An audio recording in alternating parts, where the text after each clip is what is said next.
Chapter 32. Suna Sunagakure no Sato was bursting with activity. Their pain of losing so many shinobi to the Leaf Village had dulled a little bit, but that wasn't why they were all cheering and celebrating. Today marked the day that the Godame Kazekage would take his position as the leader of Suna and hopefully make better decisions than the last one. Every single person was gathered around the Kazekage Tower in the middle of Suna. The Kazekage Tower was the biggest building in all of Suna and was the workplace of the Kazekage, his assistant, and all the other personnel. On top of the tower a lone figure was seen approaching. He had long white robes with a green hat. On the hat was the kanji for Godame Kazekage.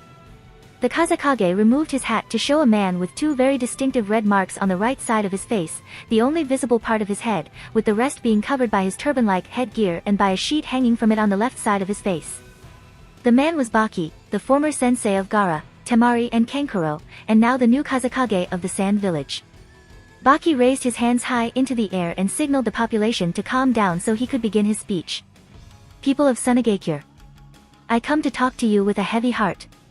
I know it's still fresh, the wounds and pain of those who lost loved ones on a foolish attempt orchestrated by my predecessor. Baki started and most of the people lowered their heads. But, Baki yelled, let's us not dwell in the past and let's look into a brighter future. As of now we are allied to Iwagakure since their Tsuchikage has agreed. We shall repay the leaf in kind, Baki said in a dark tone, but for now we shall focus on rebuilding and bringing our village back to its peak. I promise that from now on, I'll lead this village to the best of my capabilities as the Godame Kazekage, Baki yelled and the crowd erupted in cheers. Go Daimi! Go Daimi! The crowd cheered for the newly appointed leader. Konoha. Naruto and Hinata were walking home after Naruto had gobbled up almost 10 bowls of ramen. To this day Hinata still wondered where the hell all of that went. It wasn't physically possible for someone to eat so much. It is known that the stomach stretches to accommodate the food, but 10 bowls is ridiculous. Being Naruto an expert in space-time techniques, Hinata wondered if his stomach had some seal that would store and release his ramen at a constant rate. All kidding aside, it's well known that shinobi have a much faster metabolism than ordinary people. This is due to their work and their active chakra networks. To a normal human digestion takes about 3 hours while, to shinobi, it takes a mere hour. Naruto was a Jinchuriki, which causes his metabolism to go into hyperdrive. That was the reason Naruto could eat so much. By the time he reached his 3rd/4th bowl, the first one he ate would already been digested and so on. That hit the spot, Naruto said, rubbing his belly with Hinata giggling and clinging to his right arm. Don't you get tired of ramen? Hinata asked, shaking her head. You eat almost 30 bowls a week. How could you? Naruto asked in a mock hurt. Ramen is the food of the gods, Naruto said with anime tears. I know, Hinata replied, still laughing. Are you making fun of me? Naruto asked in a teasing voice. What if I am? Hinata replied, deciding to play along.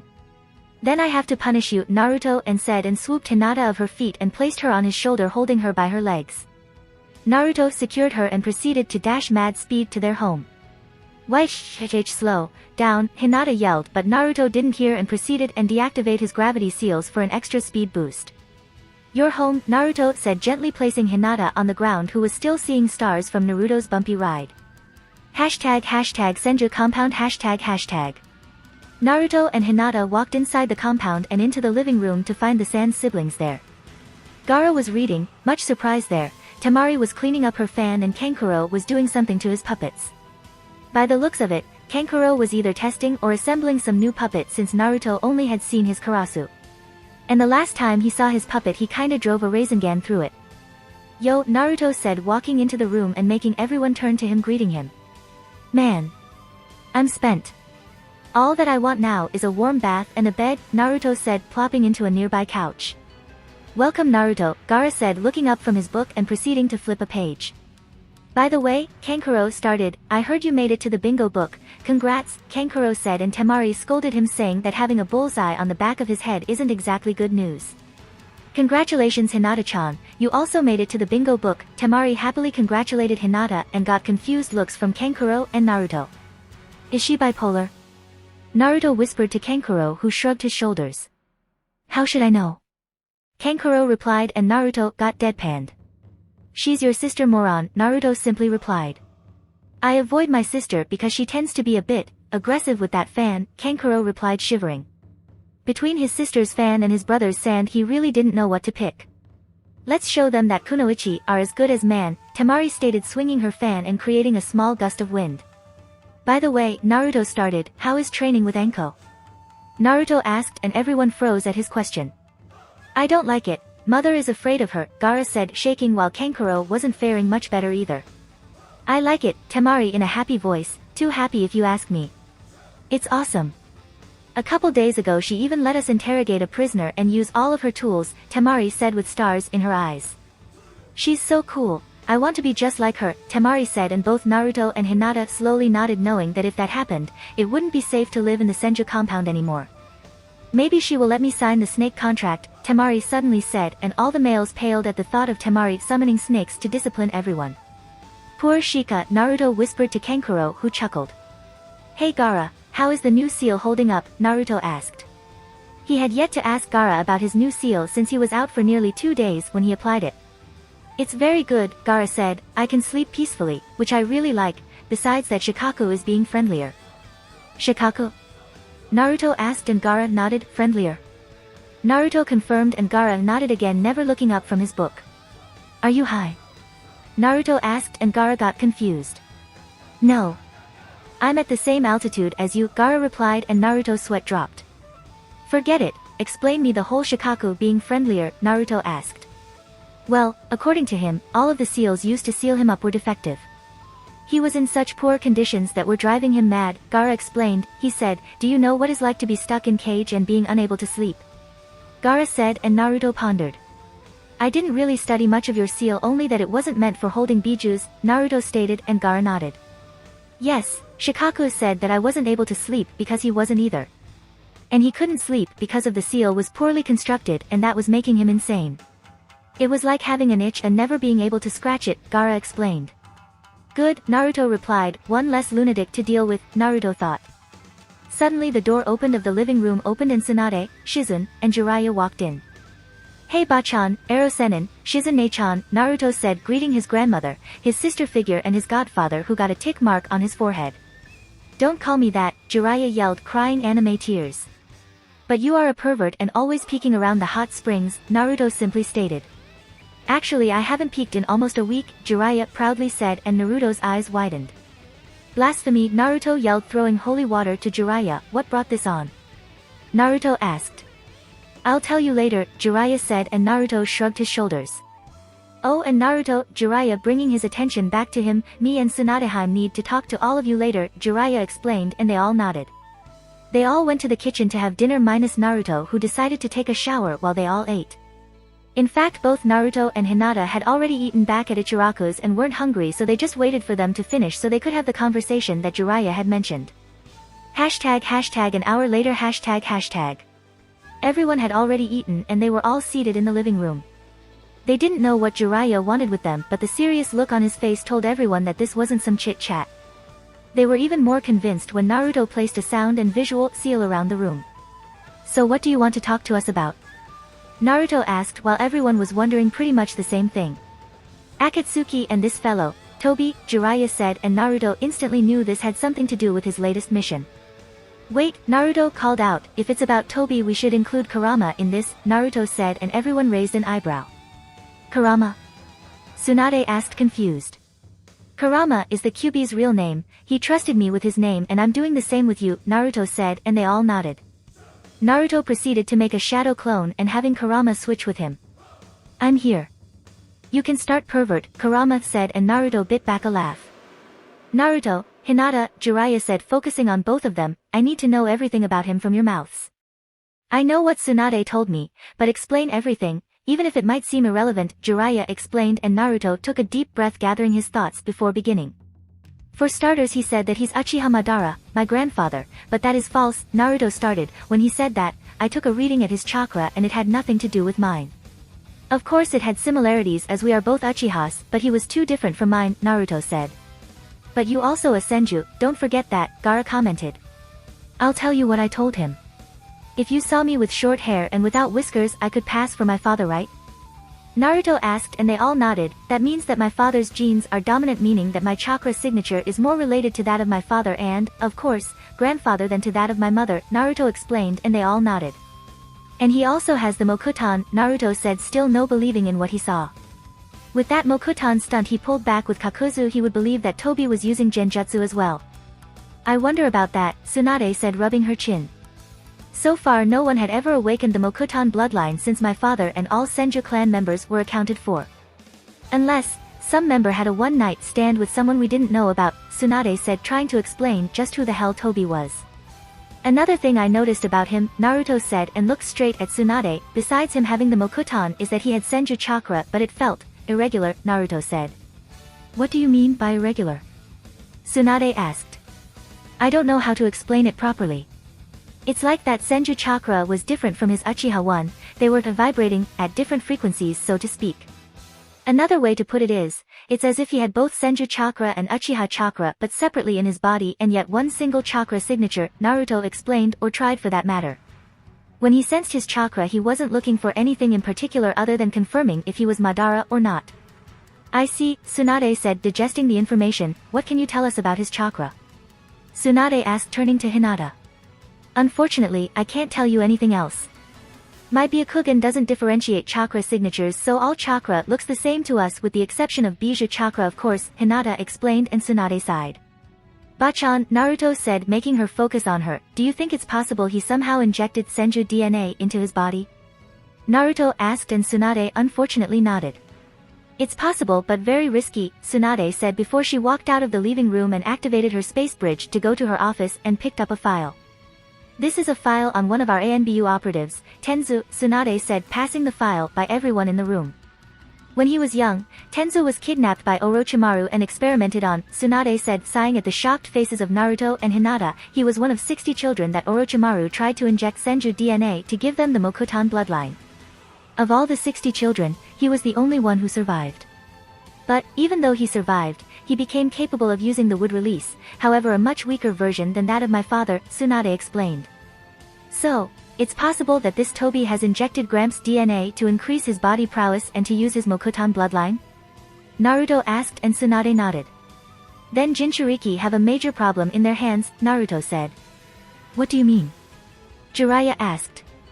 Two things, he has both a Sharingan and the Mokuton bloodline. He will be able to subjugate every Bijou out there, Naruto said, and everyone's eyes widened as they didn't think of that.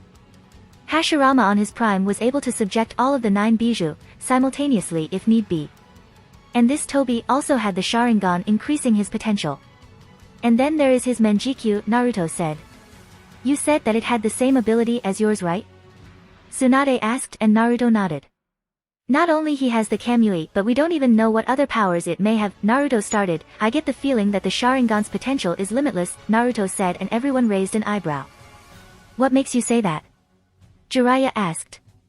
I unlocked another power during our mission, Naruto explained, and Jiraiya motioned him to continue. You aren't going to believe it, but this new power allows me to turn back time a couple of seconds with only the user being aware of what occurred, Naruto explained, and Jiraiya's jaw dropped. See, can you run that by me again? Tsunade asked, wondering if the sake she drank was a bit too much. I can turn back time, Naruto said. No, Jiraiya said, shaking his head. It's not possible, Jiraiya said. Nothing is impossible in the shinobi world and I can prove it, Naruto said, and wondered just how the hell he was going to do that. I want you to think of a word and memorize it, Naruto said to Jiraiya, who agreed and chose his word. Now you're going to tell it to me and I'm going to turn back time to the point where you didn't tell it to me yet, Naruto explained, and everyone nodded. Jiraiya said his word to Naruto and he activated his Manjikyu and focused. He still couldn't control this new technique very well.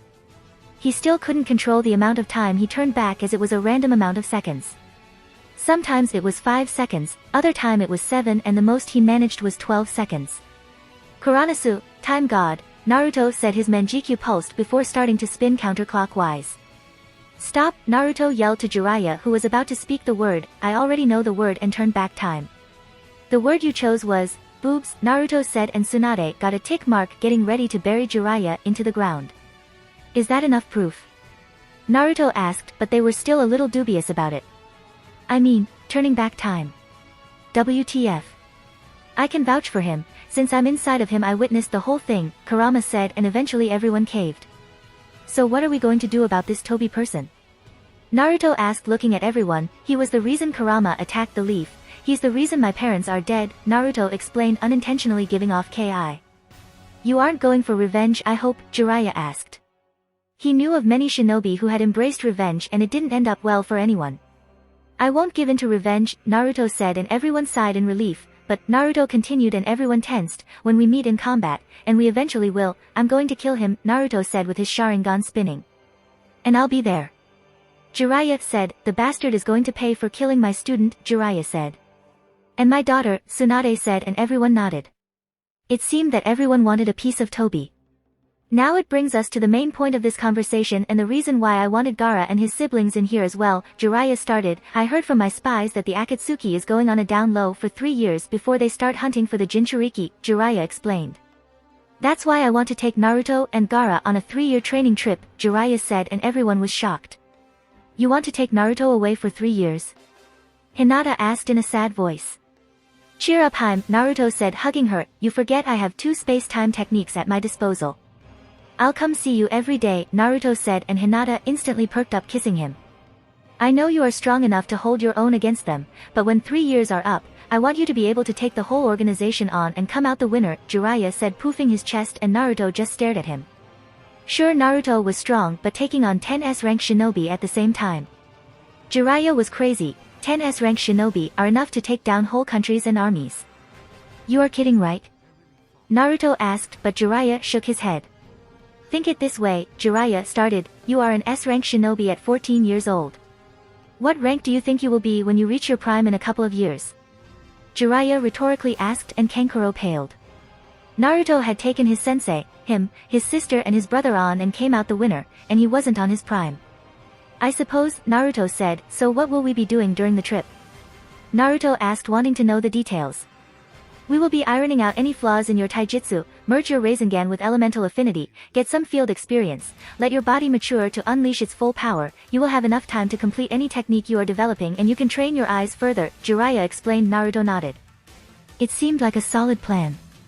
For you, Gaara, I can teach you a proper taijutsu style along with elemental affinities and how to properly control Shikaku. The sand I'll leave it to you since it's your bloodline, Jiraiya explained, and Gaara nodded in appreciation. If you will train for 3 years, then so will I, Hinata said.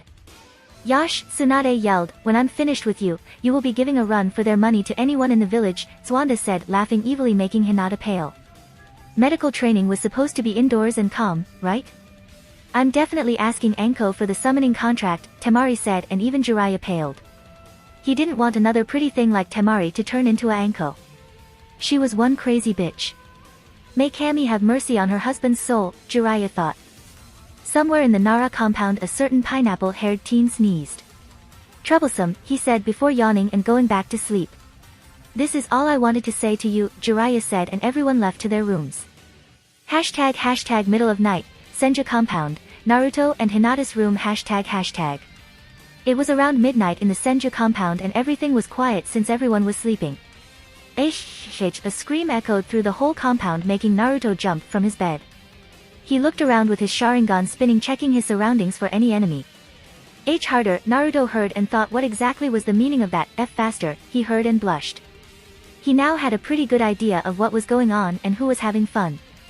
Naruto turned around to go to bed when he saw Hinata with her Byakugan active and a small bit of blood on her nose. Naruto waved her hand in front of Hinata, but nothing happened. Is she a pervert? Naruto thought, amused. She had burned every Ika she could find, but maybe she was just a closet perv. A fine choice in mate, Kurama said before going back to sleep. More, Tsunade yelled once again. This is going to be a long night, Naruto muttered before he pulled the passed out Hinata to the bed and tried to sleep. Hashtag Shizen's room hashtag. Shizen woke up rather harshly, much like Naruto. She jumped off the bed, focusing her eyes on any potential enemies and with Senbon in both hands. When she heard the exact nature of the screams, she proceeded to blush and pull a couple of ear plugs so she could sleep peacefully. Hashtag Gaara's room hashtag. Gaara was laying perfectly still in bed. It was kinda disturbing the position in which he was slipping. Gaara was laying on his back with his hands folded over his chest, perfectly still. Who dares disturb my sleep? Gaara asked as he opened both his eyes simultaneously but remained in the same position. He heard the noises and simply made a cocoon of sand around him and went back to sleep. Kankuro's room ##. Kankuro woke up with the screams and immediately proceeded to break up in a fit of giggles, flying into a nearby wall and passing out with a massive nosebleed. He was one of the few who wasn't going to have any trouble sleeping tonight. Temari's room ##. Temari heard the screams but she didn't wake up. Hey, snakes, Temari muttered in her sleep, shifting her position when she heard the scream and proceeded to sleep it off. Next morning, kitchen ##.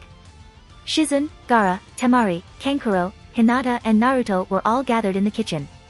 Everyone seemed mostly fine with the exception that Hinata was now supporting a pretty decent blush and Naruto had eyes of someone who didn't sleep.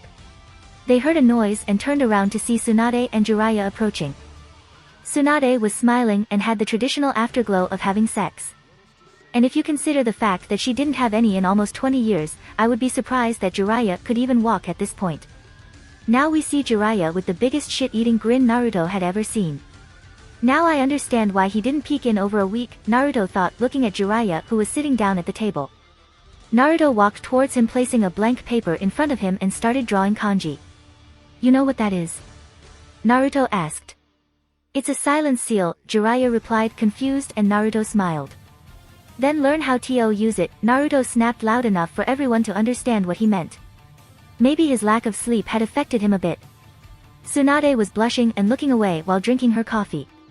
Kankuro had already passed out again. Temari's was oblivious while Gaara was emotionless. Jiraiya started but Naruto interrupted him. I just want some peace of mind, especially at night, Naruto said and Jiraiya nodded weakly. Good, Naruto replied, now let's talk terms, Naruto said and Jiraiya raised an eyebrow. If you hurt her, I will place on my Tsukuyomi and force you to read the Ika Guy's Flames of Youth limited edition, Naruto said and Jiraiya paled and quickly nodded. Later that day Sasuke was sitting high up in a tree in the middle of Konoha. He was contemplating on his choices and all the training he had done went down the drain. He didn't understand why he wasn't strong enough.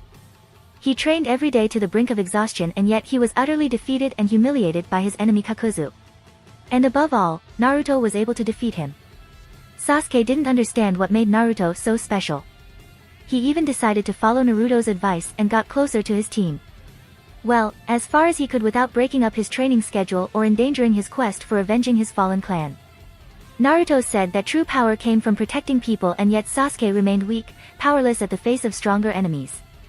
Kakuzu said that Itachi belonged to the Akatsuki organization and, if he was a member as well and Naruto defeated him so easily, then Sasuke would stand no chance against his brother.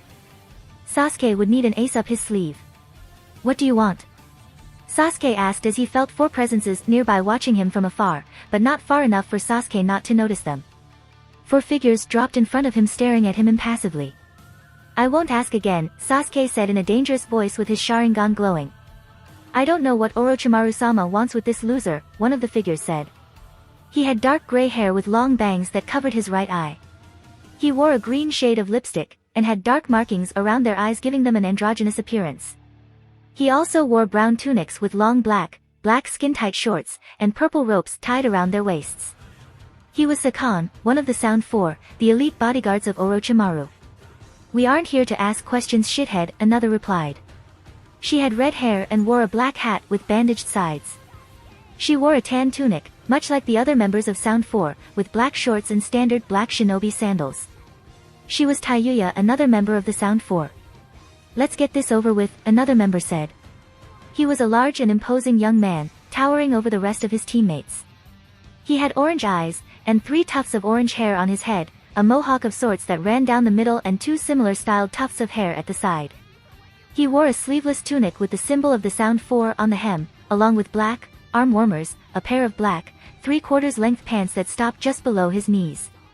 Along with this, he wore sandals with leg warmers, covered by bandages, a purple robe belt around his waist, and a necklace that comprised of circular pieces, separate long, metallic pieces.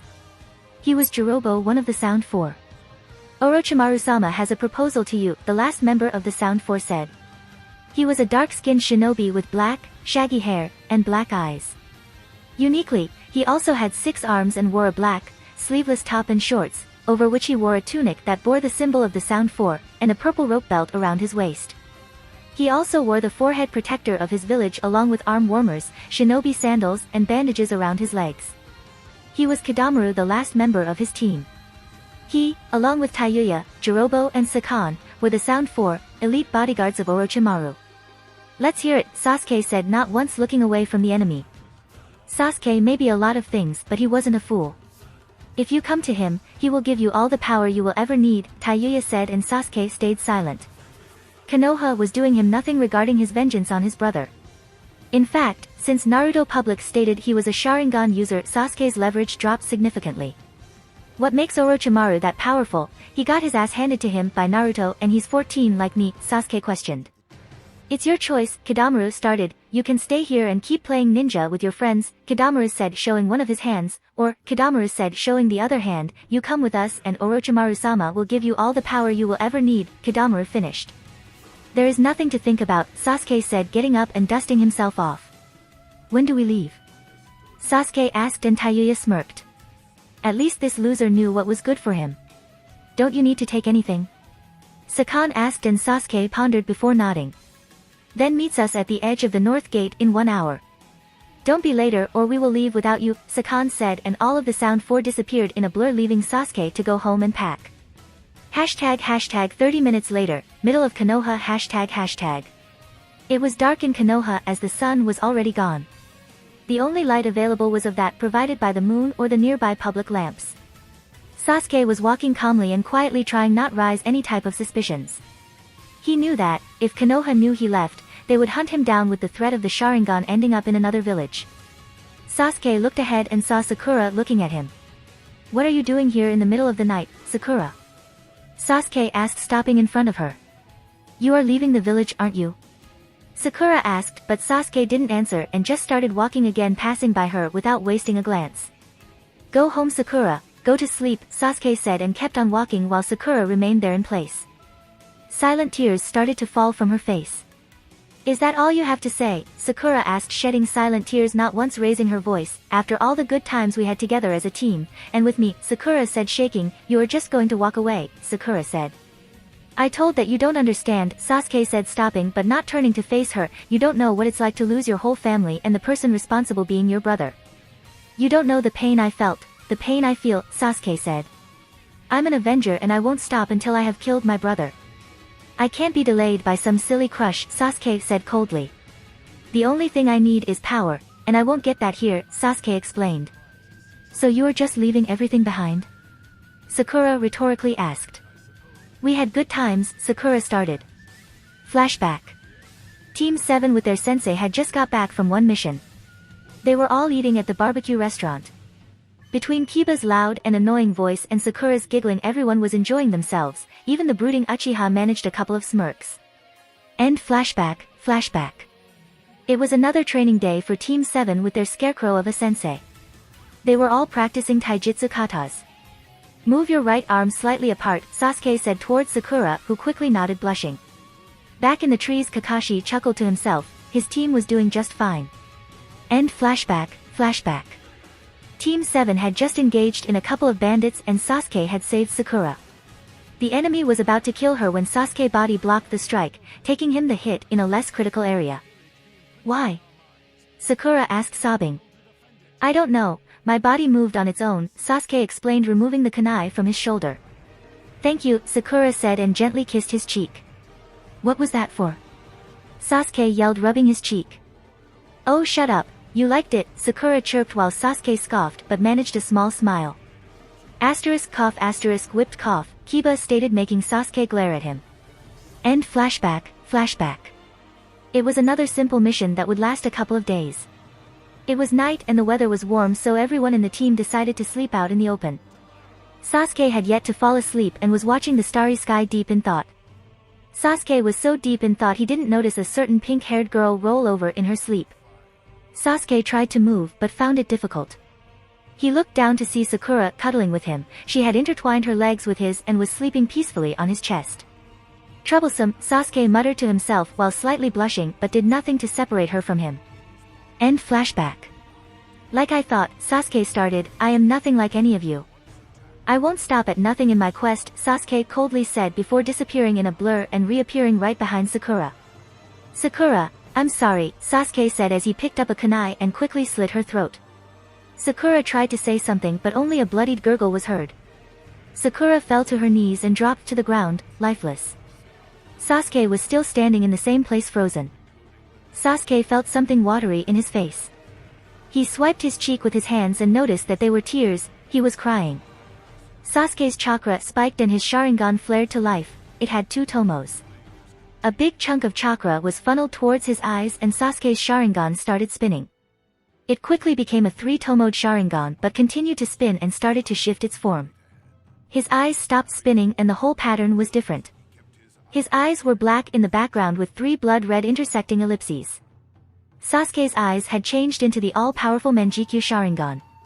Now that I have eyes like you, Sasuke started, I'll hunt you down, Oniai-san, older brother.